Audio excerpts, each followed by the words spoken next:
Oke, bukan soal Amel ini, tapi soal orang yang buta lalu sembuh dan jadi masalah. Ya, Yohanes pasal 9. Ini terakhir kita bahas dari renungan ini, yang terakhir nih. Yohanes pasal 9 ini ya. Kita sudah renungkan dari ayat 1 dan minggu kemarin sampai di ayat yang ke-34, ketika orang buta ini diusir pergi. Ketika orang buta ini akhirnya disuruh pergi karena dia mau bertahan bahwa Yesus itu atau orang yang menyembuhkan dia belum tahu. Itu orang yang menyembuhkan dia itu adalah orang yang tidak ada dosa. Orang yang menyembuhkan itu adalah seorang nabi. Oh, marah itu yang namanya apa? Yang namanya ahli Taurat tuh marah. Orang-orang Farisi marah. Jadi akhirnya dia diusir. Kalau saudara lihat dari ayat 34, engkau sama sekali lahir dari sekali dalam engkau ini, menjawab mereka ayat 34 ya, Yohanes pasal 9. Engkau ini lahir sama sekali dalam dosa dan engkau hendak mengajar kami, lalu mereka mengusir dia. Hebat ini orang-orang ini. Kau lahir dari dosa, kau mengatur kami. Kami ini bukan orang berdosa. Kami ini keturunan Abraham. Kami ini hamba-hamba Tuhan. Kami ini orang-orang besar dalam gereja, dalam bait Allah. Jadi engkau yang berdosa mengajar kami, keluar. Saudara, suruh keluar itu bukan suruh keluar dari gedung ini ke sana. Bukan disuruh keluar dari tempat ibadah. Tapi yang disuruh keluar itu mereka mengucilkan. Itu yang minggu lalu saya jelaskan, orang tuanya takut.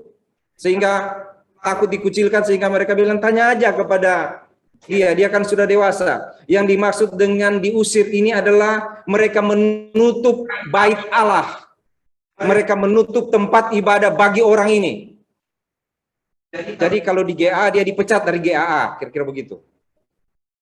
Kalau di gereja dia dipecat dari gereja. Nggak boleh kamu bergereja di sini. Nama kamu kami coret. Saudara, kalau itu yang terjadi di GAA, kalau terjadi di GA, gampang sekali kita mau lakukan. Atau orang ketika dipecat, karena dia boleh pergi ke gereja lain. Ke gereja yang lebih bagus lagi. Itu kalau GA, pasti, tapi GA nggak begitu. Nggak ada orang GA bilang begini, kamu lahir dalam dosa, mengatur-ngatur kami. Keluar. Nggak ada. Tidak. Tapi di Israel, bait Allah, mereka bisa, para ahli Taurat ini, para orang Farisi ini, pada orang-orang yang hebat ini, yang orang-orang yang tidak mau kalau Allah itu, Yesus disebut sebagai orang yang tidak berdosa, mereka suruh keluar, artinya dia tidak boleh beribadah. Dia dipecat dari agama, dia dipecat dari orang Israel, dia dipecat dari bangsa yang bagi mereka adalah bangsa yang diberkati oleh Tuhan. Saudara tahu tekanan itu seperti apa kira-kira? Saya bilang tadi, kalau di zaman sekarang, kalau orang itu dikucilkan dari gereja, bisa pindah ke gereja lain. Dia bisa pindah bahkan ke agama lain. Tapi per orang ini nggak bisa. Karena dia ada di Israel. Dia dibilang kamu tidak boleh mengaku sebagai orang Israel. Kamu tidak boleh punya Allah. Kami berhak menentukan itu. Dan saya membayangkan bagaimana sulitnya hidupnya waktu itu. Sepanjang hidup dia tidak dapat melihat sebelum dia bertemu dengan Tuhan Yesus. Dia tidak dapat melihat. Dia buta sejak lahir. Lalu Tuhan menyembuhkan dia. Dan menjadi masalah dalam hidupnya. Kasihan sekali ini orang. Dia buta, dia sudah senang bisa lihat semua hal. Tetapi orang-orang di sekitar dia tidak pernah bahagia kalau ada orang seperti dia bisa melihat. Tidak ada. Dan sialnya adalah yang tidak bahagia itu adalah orang-orang yang adalah pemimpin. Adalah orang-orang yang selalu bicara tentang Allah. Bahaya sekali kalau orang yang selalu bicara tentang Allah. Tetapi ketika ada orang lain yang diberkati, lalu dia sakit hati. Tapi ini terjadi bagi orang buta ini. Terjadi. Dia dikeluarkan. Dia dikucilkan. Nggak ada yang mau berteman dengan dia. Dia diperlakukan sebagai orang yang berdosa, sebagai orang kusta. Orang kusta itu harus tinggal di luar sana. Ya, harus tinggal di luar kota. Dan kalau jalan dia mesti teriak najis, najis. Nggak ada orang yang boleh bertemu dengan dia. Dia diperlakukan seperti itu. Diperlakukan sebagai orang berdosa. Yang menentukan berdosa atau tidak adalah para pemimpin Yahudi ini. Kamu berdosa, mengajar saya. Mulai sekarang tidak boleh di sini. Waduh, saudara. Dan saudara tahu, lalu dia pergi dari situ. engkau lahir dari dosa. Keluar, dan mereka mengusir dia keluar, memaksa dia. Itu bukan cuma usir kayak usir ayam. Kus, kus. Enggak. Atau cuma bilang pergi kamu, enggak. Masih syukur dia nggak dilontari batu, saudara. Tapi ini orang yang buta yang sudah melihat. Ada banyak sekali hal yang terjadi dalam hidup kalau kita mau aplikasi sekarang. Ada banyak sekali hal yang terjadi dalam hidup kita ketika kita terima dari Tuhan. Sesuatu yang baik, toh masih juga jadi masalah dalam hidup kita. Coba, saudara. Kalau Tuhan berkati saudara, jadi masalah nggak dalam hidup saudara? Enggak. Tuhan berkati. Pokoknya gini nih. Di antara banyak orang yang buta, cuma saudara yang Tuhan celikan. Yang Tuhan celikan cuma saudara. Kalau saudara kan bisa melihat. Jadi masalah nggak buat saudara? Kita mau bilang enggak kan? Oh saya. Tapi orang akan bilang, oh, Tuhan nggak adil ya.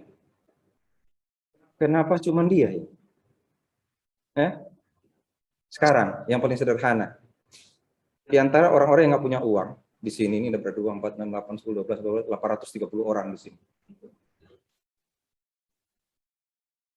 Yang Tuhan berkati cuma Amel.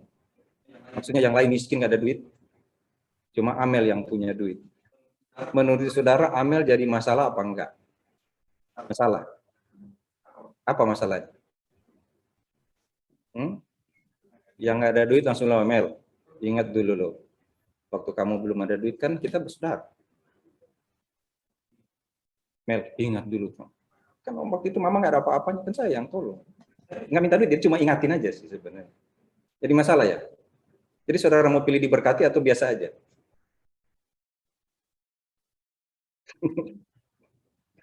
Jadi susah ya. Gaji bapak berapa? 3 juta. Biasa kasih persembahan berapa? Masa gaji 3 juta cuma kasih persembahan gitu. Masalah kan bagi saudara? Atau saudara selalu bahagia kalau diberkati? Apa doa yang paling banyak? Berkatilah Tuhan. Biarlah semua berjalan lancar. Saudara, itu kan manusiawi ya. Itu yang terjadi di dunia ini, di biasa-biasa saja. Di biasa-biasa saja kan jadinya begitu. Oh iya. Kita kalau diberkati. Ini orang ini juga begitu. Diberkati sudah bisa melihat, dia sudah jalan kemana-mana. Tiap hari jadi wajib lapor. Kalau di kantor polisi dia wajib lapor. Pagi, sini dulu kamu. Apa benar kamu yang buta itu? Iya. Ah, nggak benar. Tanya tetangga-tetangga. Benar, tetangga-tetangga. Iya benar. Ah, nggak benar. Tanya orang tuanya. Tiap hari wajib lapor. Saya pernah melayani di satu tempat dan setiap hari mesti menjadi wajib lapor. Ditahan di sel pertamanya, lalu saya injili itu Kapolsek dan Ramil dan Camat. Tripida namanya ya, atau Tripika namanya kalau kecamatan. Saya injili. Akhirnya saya disuruh keluar, pulang. Tapi tiap hari saya mesti balik lapor, bikin catatan kegiatan saya hari ini apa gitu, begitu. Oh susah sekali saudara, jadi wajib lapor. Ini jadi wajib lapor dia, seperti itu. Tapi dia sudah disembuhkan Tuhan. Dia nggak mungkin balik lagi menjadi seorang buta, tidak mungkin. Sudah seperti ini yang Tuhan buat dalam hidupnya. Tidak mungkin dia berhenti. Nggak bisa dia bilang, kalau saya ketemu tuh orang itu mana sih yang melekkan mata saya jadi masalah ini. Mendingan saya datang lagi ke dia, kalau boleh balikin aja saya ke zaman dulu. Ke masa saya tidak bisa melihat, lebih aman saya tidak melihat, tidak ada orang rese pada saya. Seperti ini saya jadi sudah balikin aja saya. Kayak lagu balikin itu. Kalau orang Manado bilang pulang Jo. Pulang Jo itu pulang saja maksudnya. Nah saya sudah dikirim-kirim itu. Kak, sudah Desember, pulang Jo. Nah, sudah ber-ber. Pulang Jo, gitu kan. Balikin saya ke posisi yang sebelum saya bisa melihat. Itu lebih indah hidup saya. Tapi tidak bisa. Akhirnya dia diusir pergi. Saya membayangkan bagaimana kalau seperti apa itu yang film-film kartun itu. Bagaimana tuh yang kejar-kejaran tuh yang jalan begini dia pasti. Iya kan? Aduh kasihan sekali dia lalu pergi. Tetapi saudara lihat ayat 35, Yesus mendengar bahwa ia telah diusir oleh mereka. Ternyata Yesus pantau terus dia ya, saudara ya. Yesus selalu lihat orang itu, selalu Yesus tahu apa yang terjadi padanya. Ketika dia dihakimi, ketika dia diusir, Tuhan Yesus tahu ternyata. Ketika Tuhan Yesus tahu ternyata, saudara. Jadi jangan bilang balikin saya, enggak, biar Tuhan saya tetap seperti ini. Karena ternyata Tuhan tahu. Ternyata Tuhan tahu. Tuhan Yesus datang dan bertemu dengan dia berkata, percayakah engkau kepada anak manusia? Lagi sendiri lalu ada orang tanya, kamu percaya anak manusia? Ya pantas kalau dia tanya begini. Siapa dia Tuhan? Siapa supaya aku dapat percaya siapa dia? Saudara tahu nggak dalam tekanan yang sangat sulit, stres berat itu. Ada depresi, ada stres. Ya, sangat berat. Biasanya orang kalau seperti itu, aduh kasihan. Mau tawarkan apa aja main terima atau mau tawarkan apa aja main tolak. Saya sudah khotbahkan minggu lalu, kita sudah renungkan bersama-sama. Orang tuanya saja bilang, tanya aja sendiri padanya. Padahal dia butuh adalah dukungan. Ketika ada orang dalam masalah, saudara, biasanya dia butuh dukungan. Tetapi tidak ada yang bisa mendukung dia sekarang. Karena dia diusir pergi. Dia diusir dari bangsanya. Dia diusir dari agamanya. Bahkan dia diusir dari Tuhan yang dipercaya oleh orang-orang itu. Bukan Tuhan Yesus ya, Tuhan yang hampa itu. Yang mereka kira mereka percaya pada Allah, sebenarnya mereka tidak percaya pada Allah. Dia diusir dan pasti dia sangat sulit hidupnya. Dia mau ke rumah mama papanya, dia sayang mama papanya, jangan jadi masalah lagi sama dia. Akhirnya dia jalan dan bertemu dengan Tuhan, lalu Tuhan tanya padanya, percayakah engkau kepada anak manusia? Saudara, lagi lapar, lagi mikir, aduh mau ibadah bagaimana? Memang biasanya sih dia nggak ibadah, saudara, karena dia kan buta. Tapi kan dia tahu sekali, dia tahu, saya sudah pernah jelaskan waktu lalu. Dia tahu bahwa yang menyembuhkan itu bukan orang biasa. Pasti orang yang tidak pernah melakukan dosa, kan? Berarti kan dia tahu kebenaran. Dia bilang, kamu ahli Taurat, masa nggak tahu orang seperti ini? Berarti kan dia tahu kebenaran, tapi toh sekarang dia nggak bisa beribadah. Lalu ada orang datang, kamu percaya pada anak manusia, apa nggak pusing coba? Kadang kala Tuhan datang dengan pertanyaan yang kita sendiri bingung. Apa hubungannya? Apa hubungannya? Saya lagi diusir dari bangsa saya, dari orang-orang terkenal ini, dari penguasa dunia ini. Lalu ditanya, apakah engkau percaya pada anak manusia? Kan nggak nyambung. Kadang-kala pertanyaan Tuhan kita nggak ngerti. Bahkan ada banyak kali kita bertanya pada Tuhan, kita juga nggak ngerti apa itu yang kita tanyakan kepada Tuhan.